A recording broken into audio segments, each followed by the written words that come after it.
Hello friends, Mahanadi சீரியலில் என்ன நடக்குதுன்னு பார்க்கலாம் வாங்க. வீடியோவை ஸ்கிப் பண்ணாமல் கடைசி வரைக்கும் பாருங்கள். நம்ம விஜய்க்கும் காவேரிக்கும் ஆக்சிடென்ட் ஆகிடுது. இந்த ராகவால் தான் எல்லாமே.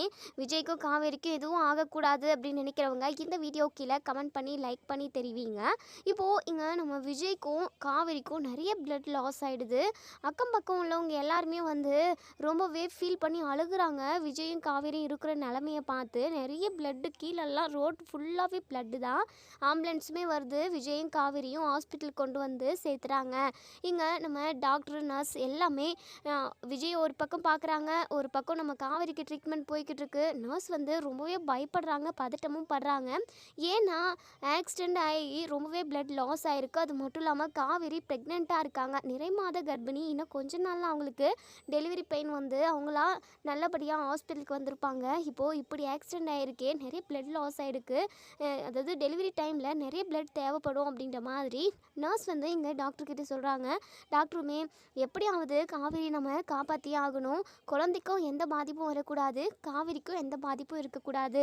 அதே மாதிரி அவங்க ஹஸ்பண்டை கூட அதாவது அவங்க ஹஸ்பண்டுக்குமே ட்ரீட்மெண்ட் போய்கிட்டு தானே இருக்குது நர்ஸ் அப்படின்னு சொல்லி கேட்கவும், ஆமாம் மேடம், எல்லாமே போய்கிட்டு தான் இருக்குது, அவருமே ரொம்ப சீரியஸான கண்டிஷனில் தான் இருக்கார், அவருக்குமே பிளட் லாஸ் ஆகிருக்கு, நிறையவே லாஸ் ஆகிருக்கு அப்படின்னு சொல்லிட்டு நர்ஸ் சொல்கிறாங்க. ரொம்பவே பதட்டமாக ரொம்பவே பரபரப்பாக தான் அந்த ட்ரீட்மெண்ட் போய்கிட்டுருக்கு. டாக்டருக்குமே உள்ளுக்குள்ளே அவ்வளோ ஒரு பயம். ஆக்சிடெண்ட் கேஸு எத்தனையோ நம்ம டாக்டர்ஸ் பார்த்துருப்பாங்க. ஆனால் காவேரி ப்ரெக்னெண்ட்டாக இருக்காங்க. இந்த சமயத்தில் குழந்தைக்கு எந்த பாதிப்பும் இல்லாமல் குழந்தைய வெளியே எடுக்கணும், அது மட்டும் இல்லாமல் அம்மாவுக்கும் எந்த ஒரு பிரச்சனையும் வரக்கூடாது அப்படின்ற ஒரு மைண்ட் தாட்டில் தான் நர்ஸும் சரி டாக்டரும் சரி ட்ரீட்மெண்ட் போய்கிட்டுருக்கு.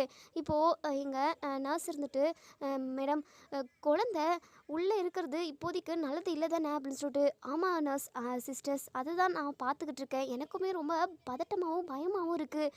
இதை எப்படி டீல் பண்ணுறதுனே எனக்கு தெரியல. இந்த மாதிரி ஒரு கேஸை இது வரைக்கும் நான் அட்டென்ட் பண்ணதே கிடையாது. நம்மளை விட மேல் டாக்டர்ஸ் எல்லாம் இருக்காங்க இல்லையா, ஸ்பெஷலிஸ்ட், அவங்கக்கிட்ட நான் கன்சல்ட் பண்ணிட்டு தான் கண்டிப்பாக இதுக்கு எதுவுமே நம்ம பண்ண முடியும். அது மட்டும் இல்லாமல் அவங்க வீட்லேயுமே இன்ஃபார்ம் பண்ணிடணும். அவங்க வீட்டில் உள்ள ஆளுங்கக்கிட்ட கேட்டுக்கிட்டது அதுக்கப்புறம் தான் நம்ம சர்ஜரி ஆரம்பிக்கணும். எப்படியும் நம்ம சிசரிங் பண்ணி தான் குழந்தைய எடுக்க வேண்டியதாக வரும். சிசரிங் பண்ணால் அம்மாவுக்கு எதுவுமே ஆகக்கூடாது, அந்த மாதிரி தான் நம்ம பண்ணணுமே. ஏன்னா ரொம்ப கிரிட்டிக்கலான கண்டிஷனில் இருக்காங்க அவங்க. அதாவது தலையிலுமே நிறைய பிளட் லாஸ் ஆகிருக்கு. இது விஷயமா ஸ்பெஷலிஸ்ட்கிட்ட கேட்டுட்டு தான் கண்டிப்பாக நம்ம இது விஷயமா ட்ரீட்மெண்ட்டே பார்க்க முடியும். இப்போதைக்கு ஃபர்ஸ்ட் எய்ட் மட்டும் நீங்கள் பண்ணிக்கிட்டு இருங்க, ஓகேவா அப்படின்னு சொல்லிட்டு எங்கள் டாக்டர் ரொம்பவே பரபரப்பாக வேகமாக வராங்க. பின்னாடியே ஒரு சிஸ்டருமே வராங்க. இங்கே பாருங்கள் சிஸ்டர், நீங்கள் அவங்க வீட்டுக்கு கால் பண்ணி இன்ஃபார்ம் பண்ணிடுங்க, உடனே அவங்க எல்லாருமே கிளம்பி வர சொல்லுங்கள். மட்டும் நம்ம சீக்கிரமாக உடனடியாக அவங்களுக்கு சர்ஜரி பண்ணி ஆகணும். நான் போய்ட்டு டாக்டர்கிட்ட, பெரிய டாக்டர்கிட்ட பேசிட்டு வந்துடுறேன். நீங்கள் அதுக்குள்ளே அவங்க வீட்டில் உள்ள எல்லாருக்கும் இன்ஃபார்ம் பண்ணிவிட்டு அவங்க எல்லாருமே இங்கே வர சொல்லுங்கள். அவங்கக்கிட்ட சைன் வாங்கிக்கிட்டு தான் நம்ம ட்ரீட்மெண்ட்டே ஸ்டார்ட் பண்ண முடியும் அப்படின்னு சொல்லிட்டு டாக்டர் ரொம்பவே பரபரப்பாக பேசிட்டு பெரிய டாக்டர்கிட்ட பார்த்து பேசுகிறதுக்காக அவங்க போகிறாங்க. இப்போது அந்த சிஸ்டருமே நம்ம காவேரியோட ஃபோனை எடுத்து பார்க்குறாங்க. அவங்க காவேரி எப்பவுமே பாஸ்வேர்டு போடலை தான், அதனால் அசால்ட்டாக உள்ளே போகிறாங்க. அதாவது லாஸ்ட்டாக யாருக்கு இவங்க கால் பண்ணியிருக்காங்க அப்படின்றதையும் பார்க்குறாங்க. அதே சமயம் நம்ம சாரதாவோட நம்பரை அம்மான்னு சொல்லி தான் சேவ் பண்ணியிருப்பாங்க, கங்காவோட அக்கான்னு சொல்லி சேவ் பண்ணியிருப்பாங்க. அம்மான்றதை எடுத்து கால் பண்ணுறாங்க. இங்கே சாரதா தான் கால் அட்டன் பண்ணுறாங்க. சொல்லிடி காவேரி அப்படின்னு சொல்லிட்டு நம்ம சாரதா அதாவது கேட்கவும், உடனே நர்ஸ் மேடம், நாங்கள் ஹாஸ்பிட்டலேருந்து கால் பண்ணுறோம் அப்படின்னு சொல்லிட்டு சிஸ்டர் சொல்லவும், இதை கேட்டதுமே எங்கள் சாரதாவுக்கு வாரி போட்ட மாதிரி இருக்குது. ஹாஸ்பிட்டலில் இருந்தா, இது என் பொண்ணு காவேரியோட நம்பர் தானே, என் பொண்ணு ஃபோன் தானே அப்படின்னு சொல்லிட்டு, ஆமாங்க உங்கள் பொண்ணு ஃபோன் தான், உங்கள் பொண்ணுக்கும் உங்கள் பொண்ணோட வீட்டுக்காரருக்கும் ஆக்சிடெண்ட் ஆகிடுச்சு, 2 பேருமே இங்கே தான் அட்மிட் ஆகிருக்காங்க, நீங்கள் உடனே கிளம்பி வரணும் அப்படின்னு சொல்லிட்டு இங்கே அந்த சிஸ்டர் விஷயத்த சொல்லவும், இங்கே சாரதாவுக்கு அப்படியே படப்படங்குது. ஐயோ சிஸ்டர் என்ன சொல்கிறீங்க, என் பிள்ளைக்கும் என் மருமக பிள்ளைக்கும் ஆக்சிடெண்ட் ஆகிடுச்சா, ஐயோ எப்படி இருக்காங்க, ரொம்ப அடிபட்டிருக்கா அப்படின்னு சொல்லிட்டு அவங்க ரொம்ப 2 பேருமே கிரிட்டிக்கலாக தான் இருக்காங்க. பிளட் லாஸ் ஆகிருக்கு, அவங்க கண் கூட விழிக்கலை, அந்த அளவுக்கு ரொம்பவே அதாவது ரொம்ப சீரியஸான கண்டிஷனில் தான் இருக்காங்க. நீங்கள் எவ்வளோ சீக்கிரமாக நீங்கள் கிளம்பி ஹாஸ்பிட்டலுக்கு வர முடியுமோ அவ்வளோ சீக்கிரமாக கிளம்பி வந்துடுங்க. லேட் பண்ண உங்களோட அதாவது உங்களோட பொண்ணுக்கு தான் ஆபத்து. ஏன்னா உங்கள் பொண்ணு ப்ரெக்னெண்ட்டாக இருக்காங்க, இன்னும் கொஞ்ச நாளில் கண்டிப்பாக டெலிவரி ஆகிருக்கும், பேபி வேறு உள்ளே இருக்குது, ஹார்ட் பீட்டெல்லாம் இருக்குது, அவங்கள சீக்கிரமாக பேபியை சிசரிங் பண்ணி எடுத்தாகணும். அது மட்டும் இல்லாமல் நீங்கள் அதுக்கு சைன் பண்ணணும். நாங்கள் ட்ரீட்மெண்ட் ஆரம்பிக்கணும் அப்படின்னா நீங்கள் உடனே கிளம்பி வந்து சைன் போடணும். டக்குன்னு வாங்க அப்படின்னு சொல்லிட்டு அந்த சிஸ்டர் வந்து ஃபோனை வச்சிடுறாங்க. இதை கேட்டதுமே நம்ம சாரதா அப்படியே மயங்கி விழுந்துடுறாங்க. பக்கத்தில் நம்ம கங்கா தான் இருக்காங்க. அவங்களுமே குழந்தை பெற்றிருக்காங்க. ஓரளவுக்கு ஒரு மாதம் 2 மாதம் ஆயிடுச்சு. நல்லா நடக்கவும் செய்கிறாங்க. சாரதா மயங்கி விழுந்திருக்கிறத பார்த்துட்டு அம்மா என்னம்மா ஆச்சு, ஏம்மா என்ன ஆச்சு அப்படின்னு சொல்லிட்டு ரொம்பவே சத்தமாக கத்துறாங்க. உடனே பக்கத்தில் தண்ணி இருக்குது, அதை எடுத்து சாரதாவோட முகத்தில் தெளிக்கவும் சாரதா எந்திரிச்சு உட்காராங்க. எந்திரிச்சு உட்காந்துமே அம்மா என்னம்மா ஆச்சு, திடீர்னு மயங்கம் போட்டு விழுந்துட்டேன், என்னம்மா ஆச்சு அப்படின்னு சொல்லிட்டு இங்கே நம்ம கங்கா வந்து ரொம்பவே பதட்டமாக கேட்கவும் இங்கே சாரதா அப்படியே பயங்கரமாக கத்தி அழுகுறாங்க. ஐயோ போச்சே, என் ஆலமரம் சரிஞ்சு விழுந்துருச்சு அப்படின்னு சொல்லிட்டு பயங்கரமாக அழுகவும் அம்மா என்னம்மா என்னாச்சு, ஏன் இப்படி நீ அழுகுற, அப்படி என்னம்மா விஷயத்த கேள்விப்பட்டேன், அம்மா ஃபோன் பேசிக்கிட்டு இருந்த மாதிரி இருந்தது, யார் கூட பேசினேன், என்ன விஷயம், ஏன் இப்படி அழுகுற அப்படின்னு சொல்லிட்டு நம்ம கங்கா 1000 கேள்வி கேட்குறாங்க. ரொம்பவே பதட்டமாக இருக்குது கங்காவுக்குமே. போச்சுடி போச்சு, எல்லாம் போச்சு, ஐயோ அவளுக்கு இப்படியா நடக்கணும், கடவுளே அவள் யாருக்கு என்ன பாவம் பண்ணா, எல்லாருக்குமே ஒரு எறும்புக்கு கூட அவள் துரோகம் பண்ண மாட்டா, எல்லாருக்குமே நல்லது தானே செஞ்சா, அவளுக்கு ஏன் இப்படி ஒரு சோதனை அப்படின்னு சொல்லிட்டு இங்கே நம்ம சாரதா அழுதுகிட்டே தான் இருக்காங்க. அவங்க சத்தம் போட்டு அழுகிற அழுகையில் இங்கே நம்ம பாட்டிமா, அதுக்கப்புறம் தாத்தா ராதா, அதுக்கப்புறம் ராதாவோட ஹஸ்பண்ட் இவங்க நான் எல்லாருமே வந்துடுறாங்க. என்னாச்சு, எதுக்காக இப்படி சத்தம் போட்டு ஊரையே கூட்டுற, நீங்கள் இருந்தாவே இந்த வீட்டில் எங்களுக்கு நிம்மதியே இருக்கிறதில்ல, இத்தனை நாளாக அந்த முத்துமலர் குடும்பத்தில் உள்ள எல்லாருமே எம்புட்டோ பிரச்சனையை கிளப்புனாங்க, அதான் அவங்க போயிட்டாங்களே, இப்போ எதுக்காக ஒப்பாரி வச்சுக்கிட்டு இருக்கீங்க, நீங்கள் எப்போ தான் உங்கள் வீட்டுக்கு கிளம்பி போவீங்க அப்படின்ற மாதிரி பாட்டி கேட்குறாங்க. உடனே இங்கே நம்ம சாரதா இருந்துட்டு ஐயோ ஏம்மா இந்த மாதிரி நேரத்தில் கூட உங்களுக்கு இப்படி பேசணும்னு தோணுது, எதுக்காக வீட்டை விட்டு போங்கன்னு சொல்லிட்டு சொல்லிக்கிட்டே இருக்கீங்க, நாங்கள் போகிறோம் தானே சொன்னோம், விஜய் தம்பி தான் போகக்கூடாதுன்னு சொல்லிக்கிட்டு இருந்தாரு, இதெல்லாம் பேசுகிறதுக்கு இப்போ டைமே இல்லை, என் பொண்ணுக்கும் விஜய்க்கும் ஆக்சிடெண்ட் ஆகிடுச்சான் அப்படின்னு சொல்லிட்டு இங்கே நம்ம சாரதா அழுதுகிட்டே சொல்லவும் இதை கேட்ட பாட்டிமாவுக்கு அப்படியே நெஞ்சு அடிக்கிற மாதிரி இருக்குது. ஐயோ என்ன சொல்கிற சாரதா நீ அப்படின்னு சொல்லிட்டு ஆமாம்மா, 2 பேருமே ஹாஸ்பிட்டலில் அட்மிட் ஆகிருக்காங்களாம், இப்போ தான் ஒரு நர்ஸு கால் பண்ணி சொன்னாங்க அப்படின்னு சொல்லிட்டு கங்காவுக்கு அப்படி இடி விழுந்த மாதிரி இருக்குது. ஐயோ என் பேரனுக்கு என்னாச்சு அப்படின்னு சொல்லிட்டு நம்ம பாட்டிமா வந்து விஜயை நினச்சி ரொம்பவே ஃபீல் பண்ணி அழுகுறாங்க. என்னங்க இதெல்லாம், ஐயோ திருதுப்புன்னு எப்படிங்க, ஐயோ என்ன பண்ணுவேன் நான் அப்படின்னு சொல்லிட்டு பயங்கரமாக அழுகுறாங்க. காவேரிக்குமே ஆக்சிடெண்ட் ஆயிருக்குன்றதையுமே சொல்லியிருப்பாங்க. அப்போது குழந்தை என்னத்துக்காகிறது, ஐயோ குழந்தைக்கு ஏதாவது ஆயிருக்குமோ அப்படின்னு சொல்லிட்டு எங்கள் பாட்டிமா வந்து விஜய்க்கு ஏதாவது ஆயிருக்குமோ, குழந்தைக்கு ஏதாவது ஆயிருக்குமோன்னு சொல்லிட்டு தான் யோசிக்கிறாங்க. காவேரியை பற்றி ஒரு வார்த்தை கூட அவங்க கேட்கவே இல்லை. உடனே நம்ம தாத்தா இருந்துட்டு நம்ம இங்கே பேசிக்கிட்டு இருக்க வேண்டவே வேண்டாம், சீக்கிரமாக நம்ம ஹாஸ்பிட்டலுக்கு போகணும் வாங்க அப்படின்னு சொல்லிட்டு இங்கே நம்ம தாத்தாவுமே ஒரு கார் புக் பண்ணி எல்லாருமே அந்த ஹாஸ்பிட்டலுக்கு வந்து சேர்றாங்க. வந்ததுமே நம்ம சாரதா ரொம்பவே ஓடி வந்து சிஸ்டர் இங்கே இது என் பொண்ணு காவேரி அட்மிட் ஆயிருக்கா, ஆக்சிடெண்ட் ஆகிடுச்சா, கொஞ்சம் எங்கே இருக்காங்கன்னு சொல்லுங்களேன் அப்படின்னு சொல்லிட்டு அங்கேயும் கேட்டுக்கிட்டு அதுக்கப்புறம் கரெக்டாக நம்ம காவேரியோட வார்டுக்கு வந்து நிற்கிறாங்க. அங்கே சிஸ்டர் நின்றுக்கிட்டு இருக்காங்க. நர்ஸம்மா சொல்லுமா, என் பொண்ணு எப்படி இருக்கா, என் பொண்ணு நல்லா இருக்கால, என் பொண்ணுக்கும் என் பேர குழந்தைக்கும் எதுவும் இல்லைல்ல, எதுவும் ஆகலைல்ல, நல்லா தானே இருக்காங்க அப்படின்னு சொல்லிட்டு இங்கே நம்ம சாரதா வந்து பயங்கரமாக பதட்டப்படுறாங்க. அப்படி பயங்கரமாக அழுகுறாங்க. கங்காவுக்குமே ரொம்பவே அழுகழுகையாக வருது. குழந்தையுமே கூடவே தூக்கிட்டு வந்திருக்காங்க நம்ம கங்கா. காவேரிக்கு என்ன ஆகுமோ ஏதாகுமோன்னு சொல்லிட்டு அழுதுகிட்டே இருக்காங்க. இப்போது ராதா இருந்துட்டு கங்கா நீ பச்சை உடம்புக்காரி, அழுத அப்படின்னா உனக்கு ஈரம் ஆகிடும், குழந்தைக்கும் அதுக்கப்புறம் ஜென்னி மாதிரி வந்துருச்சுன்னா என்ன பண்ண முடியும், நீ அழுகாத, கண்டிப்பாக எதுவும் பெருசாக இருக்காது அப்படின்ற ஒரு தைரியத்தில் தான் இங்கே ராதாவுமே சொல்கிறாங்க. ஆனால் இங்கே நம்ம காவேரிக்கும் விஜய்க்கும் பெரிய ஆக்சிடென்ட் தான் சொல்லணும்.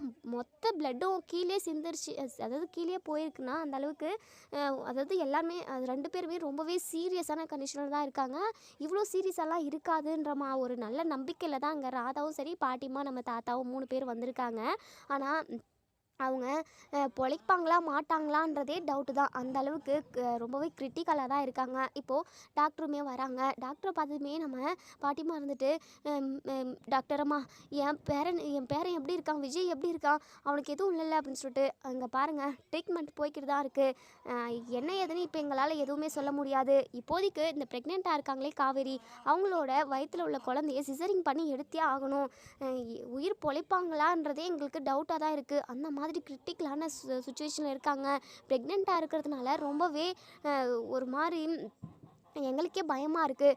அந்த மாதிரி இப்போது சுச்சுவேஷன் போய்கிட்டு இருக்கு. நீங்கள் பேப்பரில் அதாவது சைன் பண்ணீங்க அப்படின்னா இப்போவே சிசரிங் பண்ணி எடுத்துருவோம் அப்படின்னு சொல்லிட்டு சாரதா இருந்துட்டு, டாக்டர் அம்மா நீங்கள் சிசரிங் பண்ணி குழந்தைய எடுத்துட்டீங்க அப்படின்னா காவிரிக்கு எந்த பிரச்சனையும் இல்லையா, அவள் உயிரோடு வந்துருவாள்ல, அவளுக்கு உயிருக்கு எதுவும் ஆகாதில்ல அப்படின்னு சொல்லிட்டு இங்கே நம்ம சாரதா வந்து கேட்கவும், டாக்டர் இருந்துட்டு, இங்கே பாருங்கம்மா, எதையுமே எங்களால் உறுதியாக சொல்ல முடியாது, ஆனால் இப்போதைக்கு வயிற்றில் உள்ள குழந்தைய எடுத்தாகணும் அப்படின்னு சொல்கிறாங்க. ஏன்னா வயிற்றில் உள்ள குழந்தைய எடுக்கலைனாலும் பிரச்சனை, எடுத்தாலும் பிரச்சனை, உங்கள் பொண்ணு உயிர் பொழைப்பாங்களான்னு கூட தெரியல, எதுவாக இருந்தாலும் எங்களால் சொல்ல முடியாது, யாராவது ஒருத்தராச்சு உயிர் பொழைக்க வைக்கணும் அப்படிங்கிற ஒரு நோக்கத்தில் தான் நாங்கள் உங்ககிட்ட சொல்கிறோம், நீங்கள் இதில் சைன் பண்ணுங்க அப்படின்னு சொல்லிட்டு உடனே சாரதா கத்தி கத்தி அழுகுறாங்க. இல்லை இல்லை, என்னால் கையெழுத்து போட முடியாது, என் பொண்ணுக்கு உயிருக்கு உத்தரவாதம் கொடுக்காம கண்டிப்பாக நான் இந்த பேப்பரில் கையெழுத்து போட மாட்டேன் அப்படின்னு சொல்லிட்டு டாக்டர் சொல்கிறாங்க. நீங்கள் இதில் கையெழுத்து போட்டிங்க அப்படின்னா குழந்தைய உயிர் இல்லை அம்மாவோட உயிரை 2 பேரில் யாராவது ஒருத்தரையாவது நாங்கள் காப்பாற்றுவோம், நீங்கள் போடல அப்படின்னா குழந்தை வயிற்றுக்குள்ளேயே இருந்தாலும் பிரச்சனை தான், 2 பேருமே உயிர் பொழைக்க மாட்டாங்க அப்படின்னு சொல்லிட்டு டாக்டர் வந்து அப்போது அவங்க கேபினுக்கு போயிடுறாங்க. என்ன இவங்க இவ்வளோ டென்ஷன் பண்ணுறாங்க, எப்படியாவது 2 உயிரையும் காப்பாற்றிடணும்னு தான் தோணுது, ஆனால் நம்மளால் முடிஞ்ச அளவுக்கு தான் நம்மளும் எஃபெக்ட் போட முடியும், அதுக்கான மருந்தையும் கொடுக்க முடியும், அதுக்கப்புறம் அந்த கடவுள் கையில் தானே இருக்குது, ஏன் இவங்க புரிஞ்சிக்கவே மாட்டேங்கிறாங்க, யாரையாவது ஒருத்தராவது காப்பாற்றி ஆகணும்ல அப்படின்னு சொல்லிட்டு டாக்டருமே பயங்கர டென்ஷன் ஆகிடுறாங்க சாரதா கிட்ட பேசி.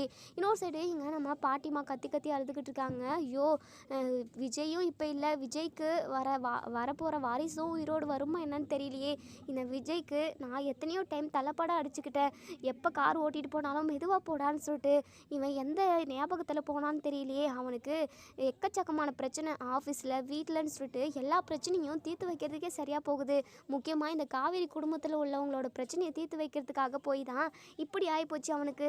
அதான் சொன்னேன், வேணாண்டா பிரச்சனையை, அதாவது வினையை விலை கொடுத்து வாங்காதடா, இந்த காவேரியை கை கழுவி விட்டுறான்னு சொன்னேன்.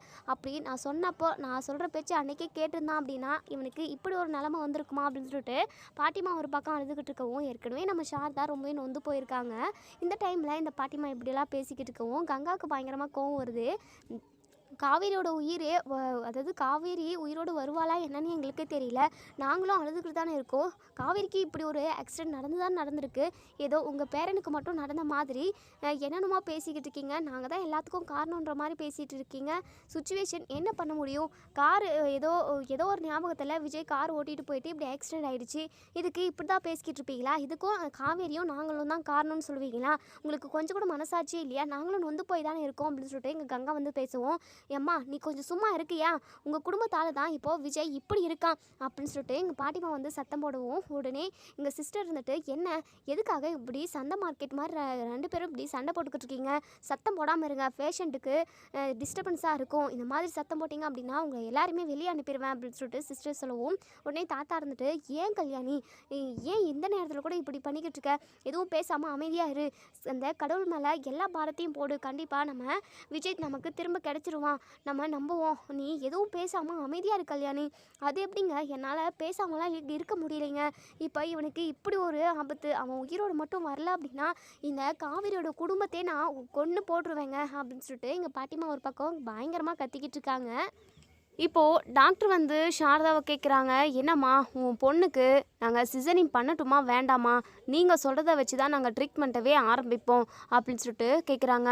இங்கே நம்ம சாரதா, மேடம் தயவு செஞ்சு என் பொண்ணை காப்பாற்றி கொடுத்துட்றீங்களா, என் பொண்ணை எப்படியெல்லாம் நான் வளர்த்தேன் தெரியுமா, என் புருஷன் இந்த என் குழந்தைங்களாம் சின்ன வயசாக இருக்கிறப்போவே இறந்து போயிட்டாரு, நான் என் பிள்ளைங்கள எம்பிட்டு கஷ்டப்பட்டு வளர்த்தேன் தெரியுமா, என்னால் எப்படி மேடம் ஒரு உயிரை மட்டும் காப்பாற்றி கொடுங்கன்னு சொல்ல முடியும், இங்கே பாருங்கம்மா நீங்கள் கவலைப்படாதீங்க, 2 உயிரையும் காப்பாற்றுறதுக்காக தான் நாங்களும் போராடிக்கிட்டு இருக்கோம், எங்களால் எதுக்குமே உறுதியாக சொல்ல முடியாதுன்றதை தான் நாங்கள் சொல்கிறோம், மற்றபடி ஒரு உயிர் போயிடும் அப்படிங்கிற மாதிரியெல்லாம் நான் சொல்லலை, எதுக்குமே உத்தரவாதம் இல்லை அப்படிங்கிறது தான் நான் சொல்கிறேன், இப்போதைக்கு சிசரிங் பண்ணி குழந்தை எடுத்து தான் ஆகணும், கண்டிப்பாக உங்கள் பொண்ணை காப்பாற்றுறதுக்கான எல்லா வேலையுமே நாங்கள் பார்த்துக்கிட்டு தான் இருக்கோம், நீங்கள் கவலைப்படாதீங்கம்மா அப்படின்னு சொல்லிட்டு இங்கே நம்ம சாரதாவுமே யோசிக்கிறாங்க. கங்கா இருந்துட்டு, அம்மா ஏதாவது ஒன்று பண்ணி தானே ஆகணும், இப்படியே விட்டாலும் அது காவேரிக்கு தானே ஆபத்து, கண்டிப்பாக காவேரிக்கும் குழந்தைக்கும் எதுவும் ஆகாதுமா, நீ சைன் போடுமா அப்படின்னு சொல்லிட்டு உடனே நம்ம தாத்தாவுமே, ஆமாம் சாரதா நீ சைன் பண்ணு, கண்டிப்பாக காவேரிக்கும் சரி குழந்தைக்கும் சரி விஜய்க்கும் சரி 3 பேருக்குமே எதுவுமே ஆகாது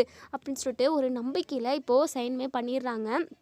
இப்போது டாக்டருமே மேல் இடத்துல ஒரு ஸ்பெஷலிஸ்ட்டுக்கிட்ட பேசுகிறாங்க. அவங்க இருந்துட்டு நீங்கள் கவலைப்படாதீங்க, நான் பண்ண சொல்கிற மாதிரி நீங்கள் ட்ரீட்மெண்ட்டை ஆரம்பிங்க, நான் கண்டிப்பாக சீக்கிரமாக கிளம்பி வரேன், 2 உயிருக்குமே ஆபத்து வராத அளவுக்கு நம்ம ஏதாவது பண்ணுவோம் அப்படின்னு சொல்லிட்டு அந்த ஸ்பெஷலிஸ்ட்டுமே சொல்லியிருப்பாங்க. இப்போது அந்த ஹாஸ்பிட்டலில் உள்ள நர்ஸ், அதாவது டாக்டர்ஸ் எல்லாரையுமே வச்சு இங்கே நம்ம காவேரிக்கு ட்ரீட்மெண்ட் பார்த்துக்கிட்டு இருக்காங்க.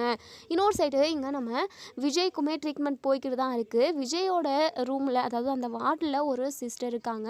இப்போது நம்ம கல்யாணி இருந்துட்டு எங்க நம்ம விஜயை போய் பார்ப்போங்க வாங்க அப்படின்னு சொல்லிட்டு இங்கே நம்ம தாத்தா கிட்ட சொல்கிறாங்க. சரி வா அப்படின்னு சொல்லிட்டு அங்கே ஒரு சிஸ்டர் இருக்காங்க.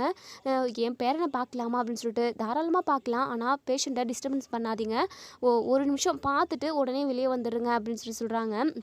அது மட்டும் இல்லாமல் இது ஐசியூ அப்படின்னு சொல்லி சொல்கிறாங்க. சரிங்கம்மா, நான் எந்த தொந்தரவும் பண்ண மாட்டேன், என் பேரனை ஒரே ஒரு டைம் பார்த்துட்டு மட்டும் வந்துடுறேனே அப்படின்னு சொல்லிட்டு நம்ம பாட்டிமா அங்கே அந்த சிஸ்டர்கிட்ட கேட்டுட்டு இங்கே விஜயை பார்க்குறதுக்காக உள்ளே போகிறாங்க. இப்போது உள்ளே போனால் இங்கே நம்ம விஜய்க்கு தலை ஃபுல்லாக கட்டு போட்டு வச்சுருக்காங்க. மூக்கில் சுவாசிக்கிறதுக்காக ஆக்சிஜன் அது எல்லாமே ஓட்டுவெல்லாம் போய்கிட்டு இருக்கு. அங்கங்கே குத்தி வச்சுருக்காங்க, குளுக்கோஸ் போய் ஏறிக்கிட்டு இருக்கு.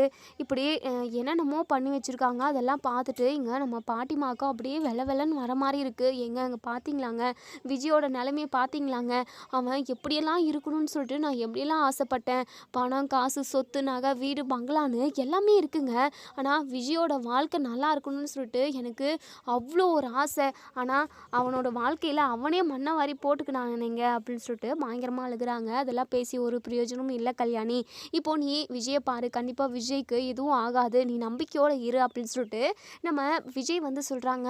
உடனே நம்ம பாட்டிமாவும் விஜயோட பக்கத்தில் போயிட்டு, டே விஜய் இப்படி ஆகிப்போச்சேடா, நீ எப்படியெல்லாம் இருக்கணும்னு ஆசைப்பட்டேன், ஐயோ அந்த பசுபதிக்கிட்டேயும் இந்த காவேரி குடும்பத்துக்கிட்டேயும் நீ சவகாசம் வச்சுக்காத, காவேரி கை கழுவி விட்டுருடான்னு சொல்லி சொன்னேன், அவளால் தான் கண்டிப்பாக உனக்கு இப்படி ஒரு நிலமை, இப்படி ஒரு பிரச்சனை, நீ எப்போவுமே வண்டியை சரியாக பார்த்து தான் ஓட்டுவேன், இந்த பிரச்சனையெல்லாம் மனசில் போட்டுக்கிட்டு தான் நீ தெரியாமல் இப்படி கொஞ்சம் கவனக்குறைவால் இப்படி ஒரு ஆக்சிடெண்ட் நடந்துருச்சு அப்படின்னு சொல்லிட்டு எங்கள் பாட்டிமா சொல்கிறாங்க. ஆனால் பாட்டிமாவுக்கு தெரிஞ்சது இவ்வளோ தான், காவிரியோட குடும்பத்தை குறை சொல்லணும் அப்படின்றதுக்காக தான் இப்படியெல்லாம் பேசிக்கிட்டு இருக்காங்க. ஆனால் உண்மையான ரீசன் இந்த ராகவ் தான். ராகவ் தான் இப்போது நம்ம விஜய்க்கும் காவிரிக்கும் இப்படி ஒரு நிலமை, கண்டிப்பாக விஜயும் சரி காவிரியும் சரி 2 பேரும் உயிர் பொழைச்சி வந்தாங்க அப்படின்னா இதுக்கு காரணம் இந்த ராகவ் தான் அப்படின்ற விஷயம் நம்ம விஜய்க்கு தெரிய வந்தது அப்படின்னா கண்டிப்பாக அவனை நின்ன இடத்துலையே சுட்டு பொசிக்கிடுவார் நம்ம விஜய். ஏன்னா தன்னோட குழந்தை பிறக்க போகுதுன்னு சொல்லிட்டு அவ்வளோ ஒரு ஆசை, அவ்வளோ ஒரு கனவு, இப்படியெல்லாம் இருக்கலாம் அப்படியெல்லாம் இருக்கலாம், செத்து போன அம்மாவே நமக்கு குழந்தையாக வந்து பிறப்பாங்க, அவங்கள நம்ம நல்லபடியாக பார்த்துக்கலாம், நம்ம அம்மாவை பார்த்த மாதிரி இருக்கும்னு சொல்லிட்டு இப்படி எக்கச்சக்கமான கனவுகள் குழந்தைக்காக ஒவ்வொரு விஷயத்தையுமே நம்ம விஜய் பார்த்து பார்த்து செஞ்சுருப்பார். குழந்தையோட முகத்தை பார்க்குறதுக்காக ஒவ்வொரு நிமிஷமும் நம்ம விஜய் வந்து வெயிட் பண்ணிக்கிட்டு இருந்தாங்கன்னு எல்லாருக்குமே தெரியும். அவ்வளோ ஒரு ஆசை கனவுகளோடு இருந்த நம்ம விஜய்க்கு இப்படி ஒரு நிலைமை. அது மட்டும் இல்லாமல் குழந்தைக்கு ஏதாவது ஒன்று ஆகிடுந்தது அப்படின்னா கண்டிப்பாக விஜயால் இதை தாங்கிக்கவே முடியாது. விஜயும் சரி காவேரி குழந்தைன்னு இவங்க 3 பேருமே உயிர் பொழைச்சி வரணும். இந்த ஆக்சிடெண்ட்டுக்கு காரணமான ராகவை நம்ம விஜய் பொழந்து கட்டணும், அவனை சுட்டு பொசுக்கி அவனை கொன்று போட்டுடணும் அப்படின்னு நினைக்கிறவங்க இந்த வீடியோ கீழே கமெண்ட் பண்ணி தருவீங்க. இப்போது எங்கள் பாட்டிமா விஜயோட முகத்தை பார்க்க இன்னும் அவங்களுக்கு ரொம்ப ரொம்ப துக்கமாக இருக்குது, ரொம்பவே அழுதுகிட்டு இருக்காங்க. சிஸ்டர் வராங்க, அவ்வளோதான் பார்த்தது போதும் வெளியே போங்க அப்படின்னு சொல்லிட்டு. இப்போது விஜய் வந்து செக் பண்ணுறதுக்காக ஒரு டாக்டர் வராங்க. செக் பண்ணி பார்த்துட்டு பிளட் ரொம்பவே கம்மியாக இருக்குது. ஹாஸ்பிட்டலில் இருந்த பிளட் பேங்க் எல்லாமே அதில் எதுவுமே பிளட்டு இல்லவே இல்லை. உடனே ஏ பாசிட்டிவ் வந்து பிளட்டு வேணும் அப்படின்னு சொல்லிட்டு டாக்டர் வந்து நர்ஸ் கிட்ட சொல்கிறாங்க. நர்ஸ்க்கு கிட்ட சொல்லி அனுப்புவாங்க, அதாவது அவங்க வீட்டாளுங்க கிட்ட சொல்லுங்கள், அவங்களால முடிஞ்சு அரேஞ்ச் பண்ணட்டும் அப்படின்னு சொல்லிட்டு. இப்போது இங்கே அந்த சிஸ்டர் வந்து தாத்தா கிட்டேயும் பாட்டிக்கிட்டேயும் ஏ பாசிட்டிவ் பிளட்டு தேவைப்படுது. அதாவது ஹாஸ்பிட்டலில் இருக்கிற பிளட் பேங்க்குலையுமே எந்த ஒரு பிளட்டுமே இல்லவே இல்லை, நீங்கள் சீக்கிரமாகவே அரேஞ்ச் பண்ணுங்கள், அவருக்கு தேவைப்படுது. ஹாஸ்பிட்டலில் இருந்த பிளட்டை தான் நாங்கள் அவருக்கு ட்ரிப்ஸ் மாதிரி போட்டு விட்டுருக்கோம், ஆனால் அவருக்கு அது சரியாக போகாது, இன்றைக்கி ஒரு 5 hours தான் உங்களுக்கு டைம், அதுக்குள்ளே நீங்கள் பிளட்டை வந்து ரெடி பண்ணி ஆகணும், அரேஞ்ச் பண்ணுங்கள் அப்படின்னு சொல்லிட்டு சிஸ்டர் போயிடுறாங்க. இப்போது நம்ம பாட்டிமா இருந்துட்டு, என்னங்க இது நம்மக்கிட்ட எங்கெங்க பிளட்டெல்லாம் இருக்குது, அவன் வந்து ஏ பாசிட்டிவ், நம்ம வீட்டில் யாராவது இருந்தால் கூட நம்ம கொடுத்துடலாமே அப்படின்னு சொல்லிட்டு இப்போது அந்த நம்ம ராதாவோட ஹஸ்பண்ட் இருக்கார் இல்லையா அன்பரசு, அவருக்குமே அந்த பிளட்டு தான். இப்போது இங்கே நம்ம அன்பரசு முன்னாடி வந்து மாமா என்னுடைய பிளட்டும் விஜயோட பிளட்டும் சேம் தான், நான் வேணா விஜய்க்கு பிளட்டு கொடுக்கவா அப்படின்னு சொல்லிட்டு இங்கே நம்ம தாத்தா ரொம்பவே தகச்சு போய் பார்க்குறாங்க. மாப்பிள்ள நான் உங்களுக்கு எப்போக்குமே நன்றி கடன் பட்டிருக்கணும் மாப்பிள்ள, என் பேரனுக்காக நீங்கள் ரத்தம் கொடுக்குறேன்னு சொல்கிறீங்க, ரொம்ப மனசுக்கு சந்தோஷமாக இருக்குது. சரிங்க மாப்பிள்ள நீங்கள் போய்ட்டு பிளட் கொடுத்துட்டு வந்துடுங்க அப்படின்னு சொல்லிட்டு நம்ம தாத்தா சொல்கிறாங்க. இப்போது பாட்டிமா இருந்துட்டு பார்த்தீங்களாங்க, இப்போ நம்ம அன்பரசை விஜய் எப்படியெல்லாம் அடித்து வீட்டை விட்டு துரத்திருப்பான். ஆனால் இப்போது விஜயோட உயிரை காப்பாற்றுறதுக்காக நம்ம மாப்பிள்ளை ரத்தம் கொடுக்கறதுக்காக போயிருக்காரு. கொஞ்சம் கூட முன்னாடி நடந்தது பின்னாடி நடந்ததுன்னு எதுவுமே யோசிக்காமல் விஜயோட உயிரை காப்பாற்றணுன்றதுக்காக அவர் இப்போது பிளட் கொடுக்கறதுக்காக போயிருக்காங்க. அவருக்கு எவ்வளோ பெரிய மனசு இருக்கணும் அப்படின்னு சொல்லிட்டு இங்கே நம்ம பாட்டிமா வந்து அன்பரசை புகழ்ந்து பேசிக்கிட்டு இருக்காங்க. இன்னொரு சைடு இங்கே டாக்டர்ஸுமே சிசரிங் பண்ணுறதுக்கு ஆரம்பிக்கிறாங்க. நம்ம காவேரிக்கு சிசரிங்குமே பண்ணுறாங்க.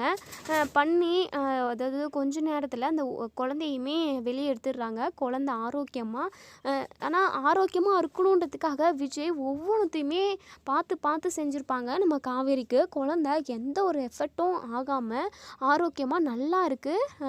அதை பார்த்ததுமே டாக்டர்ஸ்க்குமே ரொம்ப சந்தோஷமாக இருக்குது. எப்படியோ குழந்தைய நல்லபடியாக நம்ம வெளியே எடுத்துட்டோம் அப்படின்னு சொல்லிட்டு ஸ்டிச்சிங் எல்லாமே போட்டு முடிச்சிடுறாங்க. குழந்தைய வந்து சிஸ்டர் வந்து வெளியே கொண்டு போகிறாங்க.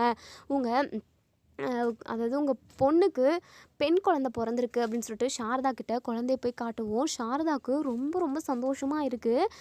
மேடம் ரொம்ப தேங்க்ஸ் மேடம், என் பேத்தியை நீங்கள் நல்லபடியாக வெளியே கொண்டு வந்து கொடுத்துட்டீங்க.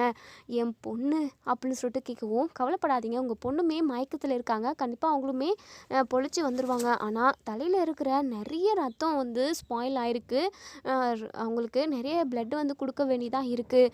நீங்கள் கவலைப்படாதீங்க, கொஞ்சமாக க்யூர் பண்ணிடலாம். கண்டிப்பாக காவேரி ரெடி ஆகிறதுக்கு ரொம்ப நாள் ஆகும், அது வரைக்கும் நீங்கள் இந்த ஹாஸ்பிட்டலில் தான் இருந்தாகணும் அப்படின்னு சொல்லிட்டு சொல்கிறாங்க. இப்போ நீங்கள் குழந்தைய பாருங்கள் கொஞ்ச நேரம், அதுக்கப்புறம் கொஞ்ச நேரம் இன்குபேட்டரில் வச்சு அதுக்கப்புறம் நாங்கள் வெளியே கொடுத்துட்றோம் அப்படின்னு சொல்லிட்டு சொல்கிறாங்க. உள்ள சிஸ்டர் வந்து ரொம்பவே சத்தமாக கத்துறாங்க. டாக்டர் அப்படின்னு சொல்லிட்டு ரொம்பவே சத்தமாக வேகமாக கத்தவும் உடனே டாக்டர்ஸ் எல்லாருமே உள்ளே போகிறாங்க. ஃபிக்ஸ் வந்துருச்சு அப்படின்னு சொல்கிறாங்க. கை கால்லாம் அப்படியே வழுப்பு மாதிரி இழுக்குது நம்ம காவேரிக்கு. அதாவது எங்கள் டாக்டர் இருந்துட்டு நல்லா அழுத்தி பிடிங்க, இப்படி இவங்க கை கால்லாம் அசைச்சாங்க அப்படின்னா போட்டிருக்க ஸ்டிச்சஸ் எல்லாமே பிரிஞ்சிடும், அதுக்கப்புறம் ரொம்ப கிரிட்டிக்கல் ஆகிடும், கொஞ்சம் பாருங்கள் சிஸ்டர், நீங்கள் ஒரு இன்ஜெக்ஷன் போடுங்க, அந்த டேப்லெட் எடுத்து அவங்க வாயில் ஒருத்தவங்க போடுங்க அப்படின்னு சொல்லிட்டு ஒவ்வொரு சிஸ்டருக்கும் ஒவ்வொரு வேலையை வைக்கிறாங்க. டக்குன்னு பண்ணுறாங்க. இப்போது அந்த ஃபிக்ஸுமே ஸ்டாப் ஆகிடுது, மயக்கத்துக்கு போயிடுறாங்க. இப்போது எங்கள் டாக்டர் வந்து காவேரி செக் பண்ணி பார்க்குறாங்க. என்ன மூச்சு ஹார்ட் பீட்டெல்லாம் எதுவுமே துடிக்க இல்லை. சிஸ்டர் நீங்கள் அவங்க செஸ்ட்டு மேலே பிடிச்சி அப்படியே லைட்டாக தட்டி விடுங்க அப்படின்னு சொல்லிட்டு அவங்களுமே லைட்டாக தட்டுறாங்க. அதுக்கப்புறம் அழுத்தியும் ப்ரெஷ் பண்ணி பார்க்குறாங்க. ப்ரெஸ் பண்ண அவங்களுக்கு லைட்டாக மூச்சு வர ஆரம்பிக்குது, மூச்சுமே வந்துடுது. செக் பண்ணி பார்த்ததில் இங்கே நம்ம காவேரி வந்து கோமா ஸ்டேஜுக்கு போயிட்டாங்க அப்படின்னு சொல்லிட்டு இங்கே டாக்டர் வந்து சிஸ்டர்கிட்ட சொல்கிறாங்க. என்ன டாக்டர் சொல்கிறீங்க, கோமா ஸ்டேஜுக்கு போயிட்டாங்களா, அப்போ இவங்க க்யூர் ஆகிறதுக்கு ரொம்ப நாள் ஆகுமே, அப்போது குழந்தையோட நிலமை அப்படின்னு சொல்லிட்டு ஃபஸ்ட்டு இவங்க உயிர் பொழைப்பாங்களா மாட்டாங்களான்னு நம்ம இருந்தோம். எப்படியோ இவங்களுக்கு ஓரளவுக்கு ட்ரீட்மெண்ட்டை நம்மளால் முடிஞ்ச அளவுக்கு எஃபோர்ட் போட்டு ட்ரீட்மெண்ட் பண்ணி இவங்கள உயிர் பொழைக்க வச்சுட்டோம். கோமா ஸ்டேஜில் இருந்துமே கண்டிப்பாக இவங்க க்யூர் ஆகிடுவாங்கன்னு எனக்கு தோணுது. நம்ம அதுக்கான ட்ரீட்மெண்ட்டு கொடுக்கணும் அப்படின்னு சொல்லிட்டு எங்கள் டாக்டர்ஸ் எல்லாருமே பேசிக்கிட்டு இருக்காங்க. வெளியே வந்து ரொம்பவே அப்செட்டாக, சாரிங்க, நீங்கள் காவேரியோட உயிரை நினச்சி கவலைப்படாதீங்க, அவங்களோட உயிருக்கு எதுவும் ஆகாது, ஆனால் அவங்க கோமா ஸ்டேஜுக்கு போயிட்டாங்க. அவங்க கோமா ஸ்டேஜிலேருந்து வெளியே வரத்துக்கு 1 வருஷமோ 2 வருஷமோ ஏன் 5 வருஷமோ இப்படி ரொம்ப நாள் இழுத்தடிக்கும் அப்படின்னு சொல்கிறாங்க. இதை கேட்ட நம்ம சாரதா அப்படி தலையை அடிச்சுக்கிட்டு பயங்கரமாக அழுகுறாங்க. ஐயோ காவேரி, மாலை மரம் மாதிரி இருந்தியடி, இப்படி சாஞ்சு விழுந்துட்டியடி, இப்போது புள்ளிக்கு யாருடி தோணை, நாங்கள் எல்லோரும் பார்த்துக்கிறதுக்கு இருக்கோம், இருந்தாலும் ஒரு தாய் கூட இருக்கிற மாதிரி வருமா காவேரி, ஐயோ கடவுளே யார் கண்ணு பட்டுச்சோ இப்படியெல்லாம் ஆகுது அப்படின்னு சொல்லிட்டு இங்கே நம்ம சாரதா வந்து பயங்கரமாக அழுது ஃபீல் பண்ணிக்கிட்டு இருக்காங்க. இப்போது இங்கே டாக்டர்ஸ் இருந்து இங்கே பாருமா இப்படியெல்லாம் அழுகாதீங்க, சரியாயிடும், ஆனால் நீங்கள் ரொம்ப பொறுமையாக இருக்கணும், அப்போ தான் சரியாகும், நீங்கள் கவலை கவலைப்படாதீங்க, எல்லாமே க்யூர் பண்ணிடலாம். அது மட்டும் இல்லாமல் தலையிலையுமே நிறைய அடிபட்டிருக்கு, நிறைய பிளட் லாஸ் ஆகிருக்கு. அதுக்குமே நாங்கள் கட்டி வச்சுருக்கோம். கொஞ்ச நாளைக்கு எப்படியும் நீங்கள் 3 மந்த்ஸ் இங்கே இந்த ஹாஸ்பிட்டலில் தான் ஸ்டே பண்ணுற மாதிரி இருக்கும் அப்படின்னு சொல்லிட்டு எங்கள் டாக்டர் வந்து சொல்கிறாங்க. இதை கேட்டதுமே இங்கே நம்ம காவேரியும் நம்ம கங்கா, அதுக்கப்புறம் தாத்தா பாட்டின்னு எல்லாருமே அழுகுறாங்க. பாட்டிக்குமே ரொம்பவே வருத்தமாக இருக்குது. என்னதான் காவேரியை அவங்களுக்கு பிடிக்கல அப்படின்னாலுமே இப்போ குழந்தையோட நிலைமை என்ன வருது அது அப்படின்னு சொல்லிட்டு நிறைய யோசிக்கிறாங்க. இன்னொரு சைடு நம்ம விஜய் வந்து கண் விழிச்சிடுறாரு. கண் விழிச்சிட்டு எங்கள் காவேரின்னு தான் சொல்லி கூப்பிடுறாங்க. நம்ம சிஸ்டர் வந்து இங்கே வெளியே சொல்லவும் உடனே பாட்டிமா உள்ளே ஓடி போகிறாங்க. விஜய் நான் யாருன்னு தெரியுதாப்பா, நான் தான்ப்பா உன் பாட்டி அப்படின்னு சொல்லிட்டு, பாட்டி காவேரி எங்கள் பாட்டி, பாப்பா எங்கள் குழந்தை எங்கே அப்படின்னு சொல்லிட்டு அப்படியே ஒரு மாதிரி கேட்குறாங்க ஃபீல் பண்ணி. உடனே பாட்டிமா இருந்துட்டு, ஐயோ இந்த விஷயத்தை இவங்ககிட்ட எப்படி சொல்கிறது, குழந்தை எப்படியோ ஒரு வழியாக உயிர் பொழைச்சிருச்சு, காவேரி கோமா ஸ்டேஜ் போயிட்டா அப்படின்ற விஷயத்த சொன்னால் இவன் வந்து போயிடுவானே, அந்த ஒரு துக்கத்துலேயே இவனுக்கு ஏதாவது ஆயிடுச்சுன்னா என்ன பண்ணுறது அப்படின்னு சொல்லிட்டு ரொம்பவே ஃபீல் பண்ணுறாங்க. விஜய் நீ கவலைப்படாதப்பா, காவேரிக்கு எதுவும் ஆகலை, காவேரிக்கு குழந்தை பிறந்துடுச்சுப்பா அப்படின்னு சொல்லிட்டு. என்ன குழந்தை பாட்டி, பெண் குழந்தை தானே? ஆமாப்பா, உன் அம்மாவே உனக்கு வந்து பிறந்திருக்காடா அப்படின்னு சொல்கிறாங்க. பாட்டி ரொம்ப சந்தோஷமாக இருக்குது பாட்டி, நான் இப்போவே காவேரியை பார்க்கணுமே, என் குழந்தையும் காவேரியும் எங்கே இருக்காங்க, என்னை அதே வார்டில் ஒன்றாவே போட சொல்கிறது அப்படின்னு சொல்லிட்டு. இங்கே பாருப்பா, குழந்தைங்க வார்டிலலாம் உன்னை போட மாட்டாங்கப்பா, நீ கவலைப்படாத, சீக்கிரமாக உனக்கும் சரியாயிடும், காவேரிக்கும் பாப்பாக்கும் எதுவும் ஆகலப்பா அப்படின்னு சொல்லிட்டு எங்கள் பாட்டிமா சொல்லி சமாளிச்சுக்கிட்டு இருக்காங்க. இதோட இந்த ரிவ்யூ முடியுது. இதுக்கப்புறம் என்ன நடக்கும் சொல்லி வெயிட் பண்ணி பார்ப்போம் ஃப்ரெண்ட்ஸ். வீடியோ பிடிச்சிருந்தா லைக் பண்ணி கமெண்ட் பண்ணி தெரிவிங்க. தேங்க்யூ.